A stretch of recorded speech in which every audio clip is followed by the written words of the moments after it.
Hello, you multi. Monolithic, meaty, multi memories. Oh, lovely. That's a malt mention, and a big malt mention credit, of course, to Dante Ramirez 8146 for the malt mention. Malt mates, I'm Ralphie. This is a whiskey review zone. It's called the Bothy. It's an old stone relic.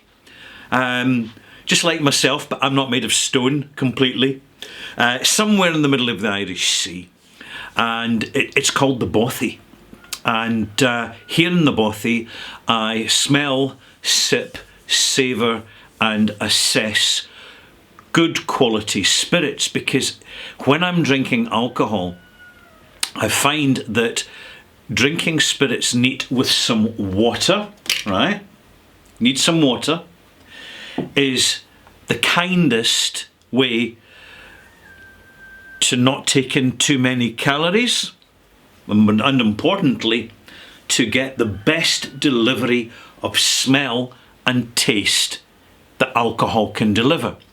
As soon as you start mixing drinks with other flavours, you kill the complexity of flavour, and you are left with approximations and vague references. Now, the majority of people who are quite lazy, and I'm not making a judgment, I'm just calling it as it is, the majority of people who are lazy in their consumption habits don't stop to take the time and actually engage with the real quality that well-made spirits can be. Now, after all the time, effort, talent and skills, oh, excuse me, you coming up here for your treats? You coming up for your treats? Hey, you coming in for treats, aren't you? You know there's treats up here, big fluff. There you go. Okay, want treats? One by minute.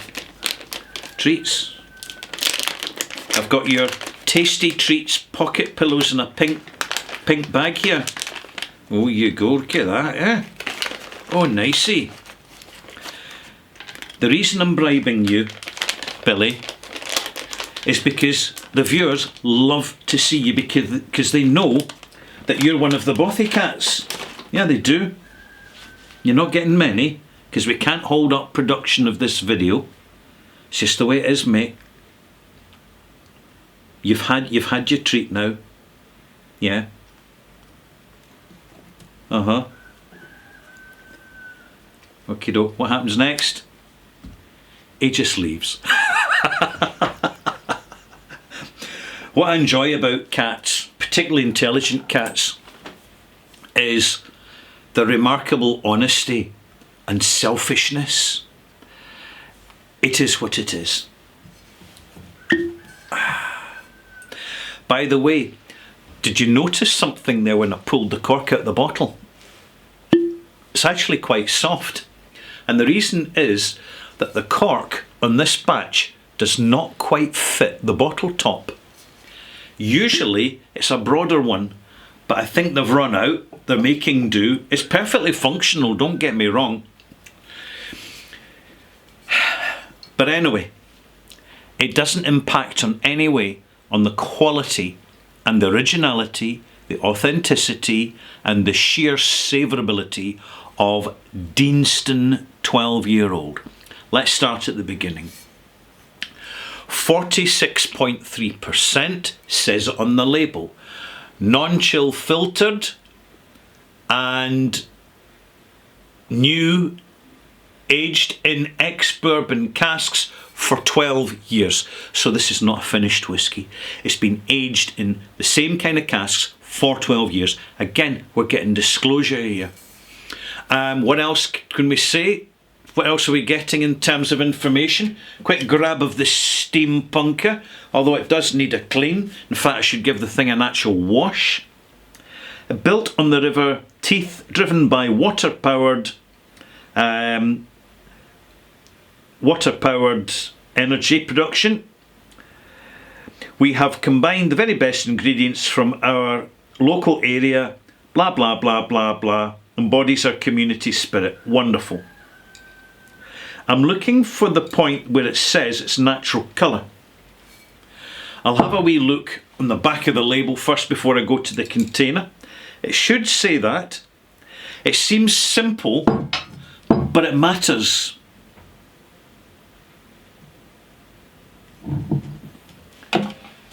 Won't be a minute.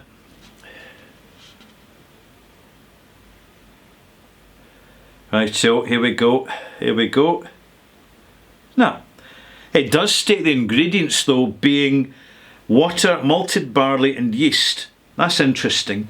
Doesn't make any mention of the fact that cask influence is part of the ingredients.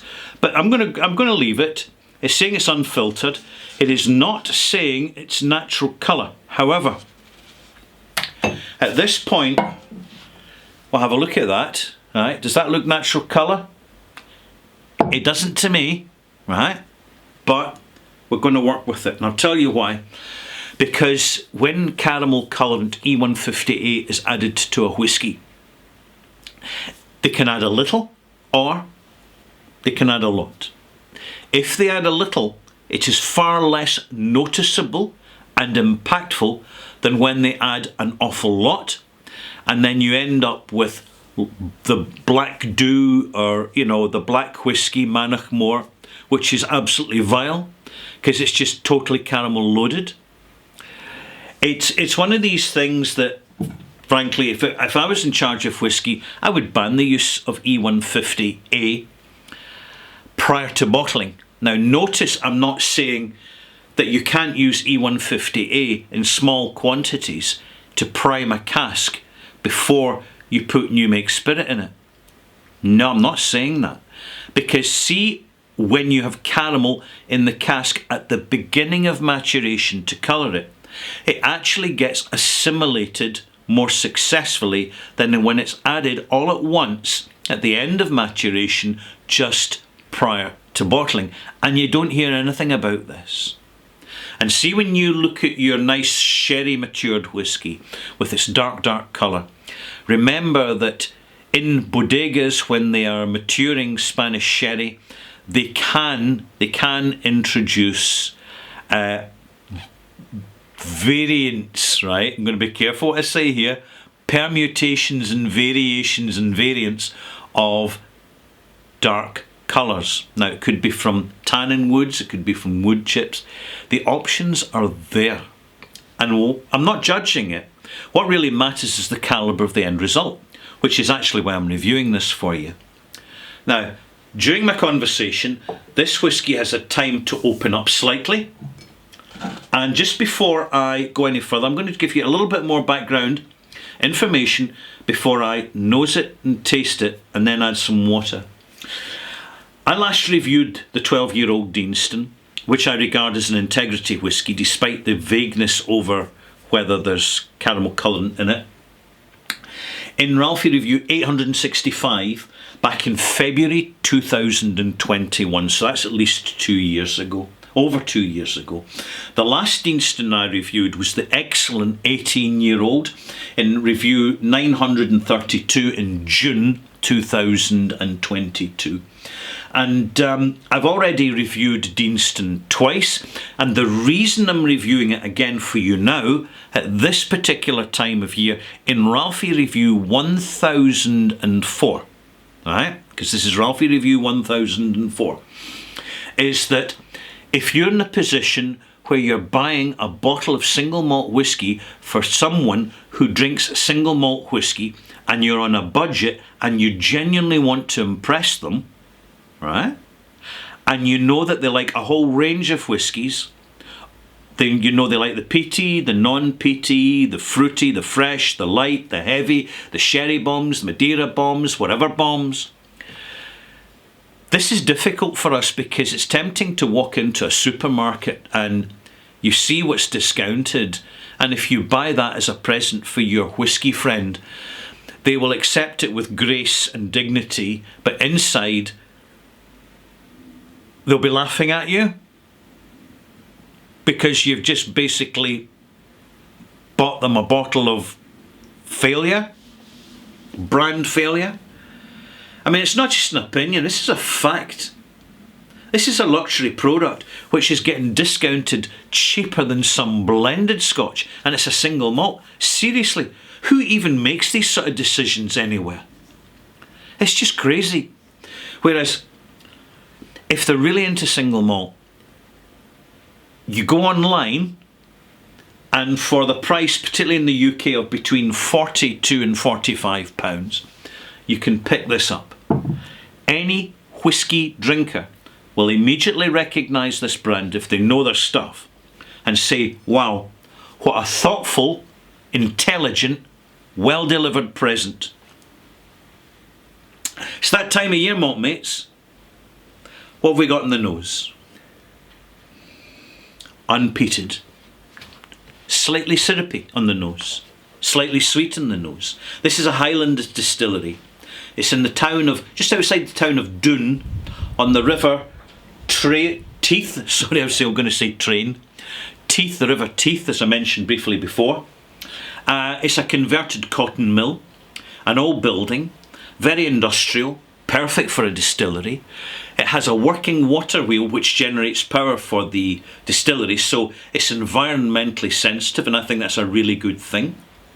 All they have to do is get rid of these containers, which are frankly unnecessary. Be even more environmental. The nose builds quickly. It's a substantial, rich, slightly toffeed, barley sugar, cereal-driven nose, unpeated, no sign of a finishing because, as they state in the bottle, matured for its full duration in ex-bourbon casks. So we're going to look for these vanilla notes, these softer notes that you get from, and what we expect to find from, American oak. This Hill bourbon taste. Sour. Ooh. Well, sour. Not for beginners. And the sour, it starts to get a little bit umami in the finish and savoury. And so sour and savoury, that is not a combination in the sensation range that we're familiar with, particularly in the Western diet. And therefore, our initial reaction is, eugh. However, add some water. Now this is a 250ml pour, roughly. This is a teaspoon, 5 millilitres, roughly. So I've added about 15% water, roughly. I'm not good at arithmetic maths. So I've added enough water that it's going to cut down the intensity that's coming off the sensations. You see, the flavours come across in the smell, but when you first taste this, it's the sensations that dominate the experience. And what will happen is, gradually over the next 10 to 15 minutes, that savoury, bitter, astringent note, which is cereal driven, will subside and be replaced with a delightful, complex, understated sweetness. Deanston remains, in my opinion, one of the best budget, available, good value, so we're not talking cheapest, good value single malts that you can buy at this moment in time, because it's not on the Anorak's radar. There are more high fashion malts which justify their presence, they justify their reputation, but they tend to be more assertive, more dramatic in their delivery, like Ardnamurchan or Isla Raasay or Chorafeg, for example, that's up and coming in the background. But Deanston, and certainly if you're following the online Scotch Whisky Awards, do a quick search, you'll find a link below. Deanston doesn't really feature, and it should. It's a great single malt. It's not high fashion, but it is good value. And it's great that Scotch Whisky delivers these options to us at this moment in time. I'm going to conclude this review with another smell and taste of this. I've added the water, then I'm going to give it a malt mark, and then we'll call it a day. Here we go. Much softer. Melon, soft pineapple, again cereal, shortbread. So we're talking about a sweet cereal note.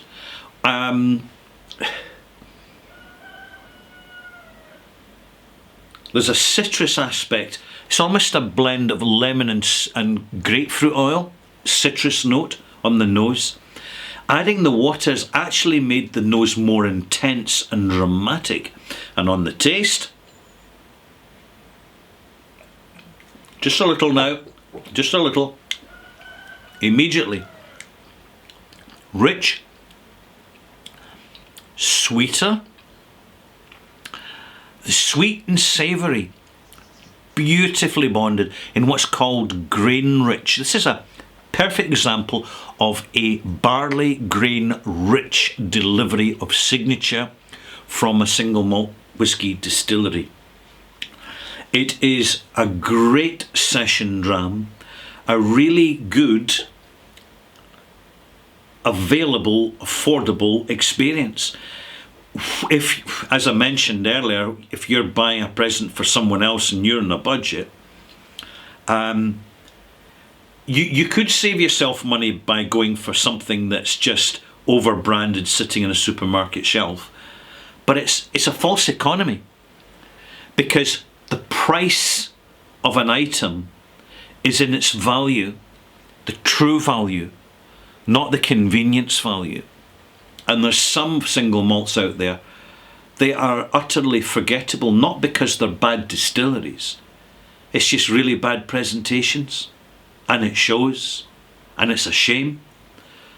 Deanston doesn't have that problem. Deanston is bang on the money.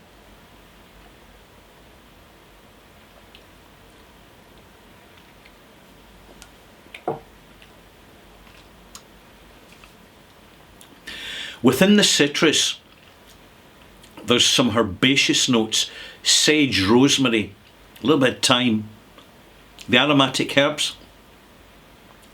Spices tend to get lost in the background. I'm picking up a touch of soft cinnamon, call it cassia, and a little bit of cardamom. And interestingly, right in the finish, when it's still slightly bitter, you can actually get a hint of turmeric. But there we go.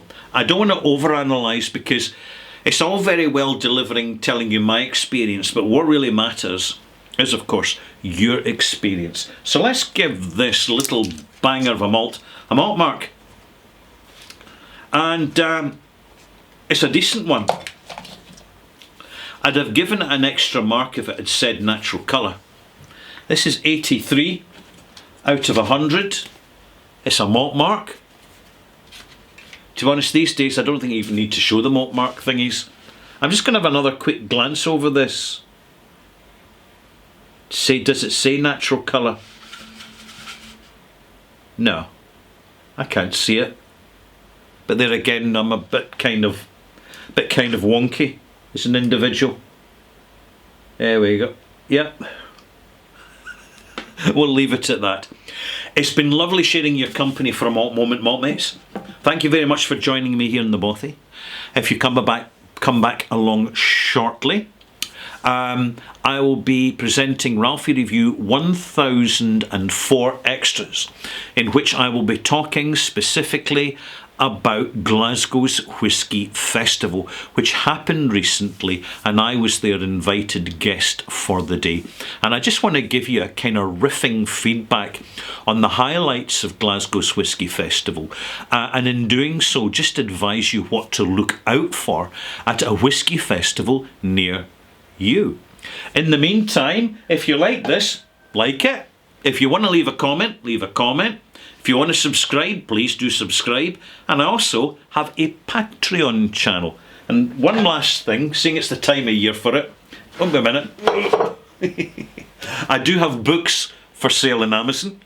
Search for a Whisky Bothy, Stories from a Whisky Bar, and Life, Death and Whisky. These are my 3 whisky books. that you can find.